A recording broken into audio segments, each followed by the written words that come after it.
What is good, guys? It's Ray J back with another video, and in this one, I want to break down what's happening with Tesla SPY and a couple of other tickers. I'm also going to break down what's happening with the overall market moving forward, and also some things that Elon Musk has been saying about Tesla. But let me just mention that I am not a financial planner.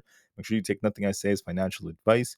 And also, if you guys can, please check out the Moomoo link. If you deposit $100, you're guaranteed 5 free stocks. Put in $1,000, and you're guaranteed 15 in total. The offer ends in just about 2 weeks from now.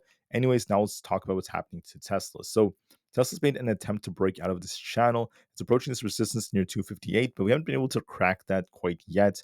We're actually returning very close to our 20 EMA, which is just under 255. We'll have to see if Tesla holds this or not. If we do end up losing this key support, there could be another move back down for Tesla. So we're at some important resistance. We'll have to see if Tesla ends up rejecting or not. But the trend that Tesla's in is still kind of like becoming more stationary. Technically, the downtrend is still intact unless we manage to close or break above 260. So we'll just have to wait and see. Overall, Tesla is still holding up decently, but I'm going to be very patient with this one, especially as we approach tomorrow to see if we end up returning back into our channel or not. Now, as far as Elon Musk goes, I just want to mention that there's been some very, very important tweets that came out. Whole Mars Catalog tweeted that Tesla doesn't need subsidies, the other unprofitable EV makers do. And they said that we are giving $7,500 to people who buy gas cars with a small battery. They're capping the price of EVs, hurting the profitability of the industry. So if the EV tax credit dies, it won't shed a tear for it. And that's something that's very, very important. Musk is also saying that you could take away the subsidies and it will only help Tesla, also remove the subsidies from all other industries. So this is addressing the claims that Tesla is just solely dependent on subsidies, which is not entirely true. Part of the reason I could even say that is because of the fact that not all their models really qualify for the EV tax credit. Not all of them even qualify, and yet Tesla's sales remain very, very strong. They still surprised a lot of investors, which just goes to show how much potential Tesla has, regardless of that. Now, I do think that these subsidies help Tesla a lot, of course, in a lot of different ways. But I'm just trying to call out the fact that they could still do very, very well, even for the models that don't qualify for all these tax write-offs. So, on top of all of this, I also want to mention that there's been people out there who also built a Starlink mini dish, which could also basically be used for uh, having portable internet access anywhere. So it's kind of cool.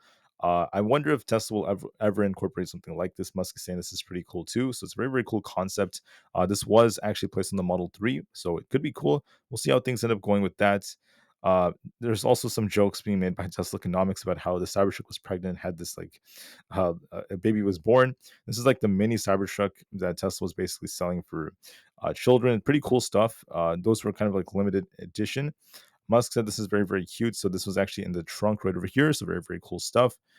On top of all of this, I just want to mention that there's been a lot of progress being made towards the Master Plan 3. Tesla needs basically 300 terawatt hours of energy storage, or about 300,000 of gigawatt hours to fully transition Earth to sustainable energy. As of right now, they're not really there yet. They've told about 2.4 gigawatt hours of battery projects. So we're not ready to really fully transition Earth to sustainable energy, but there is progress being made, which I think is very, very great. And I think that this is a very, very good step in the right direction. And that's why Elon Musk even reposted this. He did mention that there's more progress that has to be made. There's a long way to go as well. So that's something that's very, very important. Now, I just want to make it very clear that, and what I do really appreciate is the fact that Tesla is one of those companies that is helping us transition and doing things very differently from conventional means. And I wanted to say that Tesla's not perfect, right? The EVs they produce are not entirely perfect. They do give off a lot of carbon when it comes to the production mechanisms, but there are a lot of improvements to be made with the production capabilities over time. And I think that that's actually a very, very big step relative to just using fossil fuels, which are limited resources. So the reason why I say that's important is because, regardless of what people think, there is once again a limit to fossil fuels. And I think that it's very important for us to figure out ways of maintaining what we have without having to solely depend on them. So that's what Tesla's been built around, and I think that that's very important, which is why I find this next piece of news kind of ironic. There are people out there, and this actually happened a few days ago, and I saw Musk actually talking about this. Many of these climate change activists, quote unquote, they basically vandalized a lot of Cybertrucks and lots of other EVs, and they, are doing all of this against Elon Musk, possibly, but it doesn't really make sense because uh, this is what this other person tweeted, that if you genuinely care about climate and ensuring that the future is good, you should not really attack a company that's basically doing the most to accelerate the adoption of EVs and clean energy. So that's very, very important.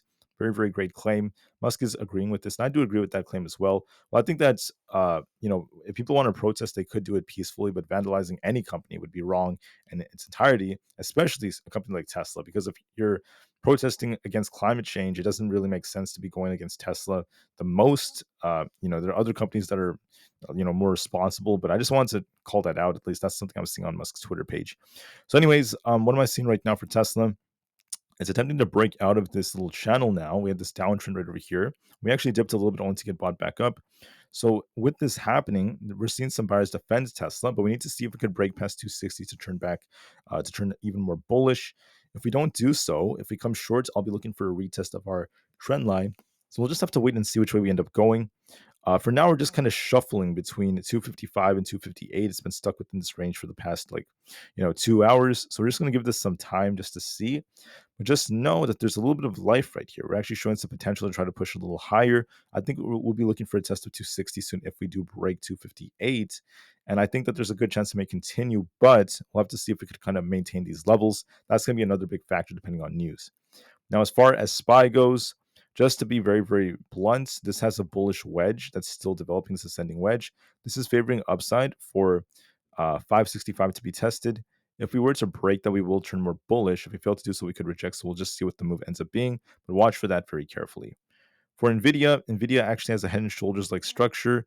This is actually looking a little bit more bearish when we look at the bigger picture, especially because Nvidia is kind of down already, which is showing some weakness compared to the markets.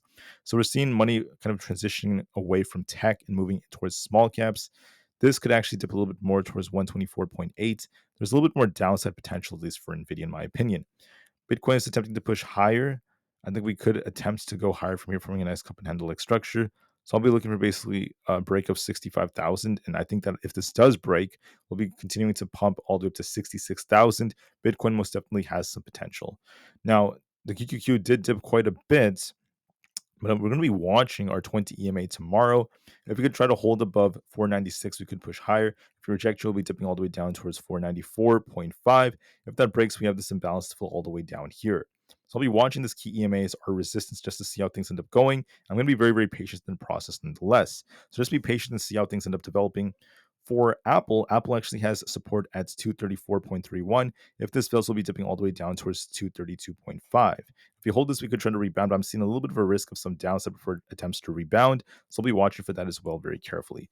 Lo and behold, the IWM, we called out to 222. I said if that breaks, we'll be looking at the 224s. It's continuing to break out as money is continually being pushed into the Russell 2000, and this thing could easily be on its way up towards the 240 area. I'm not going to focus on 240 just yet. I think that we could just be watching for a big test of 225 just to see what kind of reaction we get. But overall, it remains very, very bullish.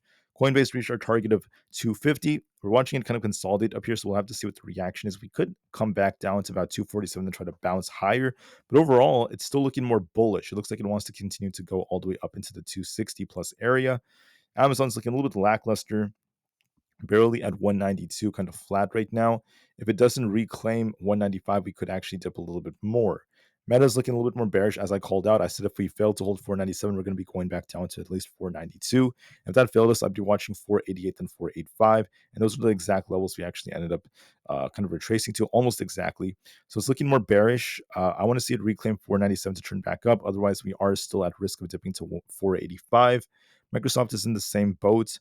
I could be looking for a little bit of a dip that could be coming a little bit more downside. So look for a rebound to this previous resistance. We could retest 450, and then if we reject it, we could just continue to dip to the mid 440s. So watch for that very, very carefully.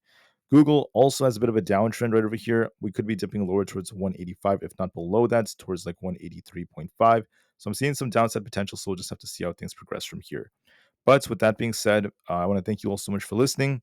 Please have an absolutely incredible day, and just know that right now Tesla is building some momentum, but I'm not entirely convinced that it's breaking out from resistance just yet. I have to give this some time just to see how things end up going. With that being said, I want to thank you for listening. Have a great day, guys, and I'll see you guys very soon on the next one. Thank you and peace out.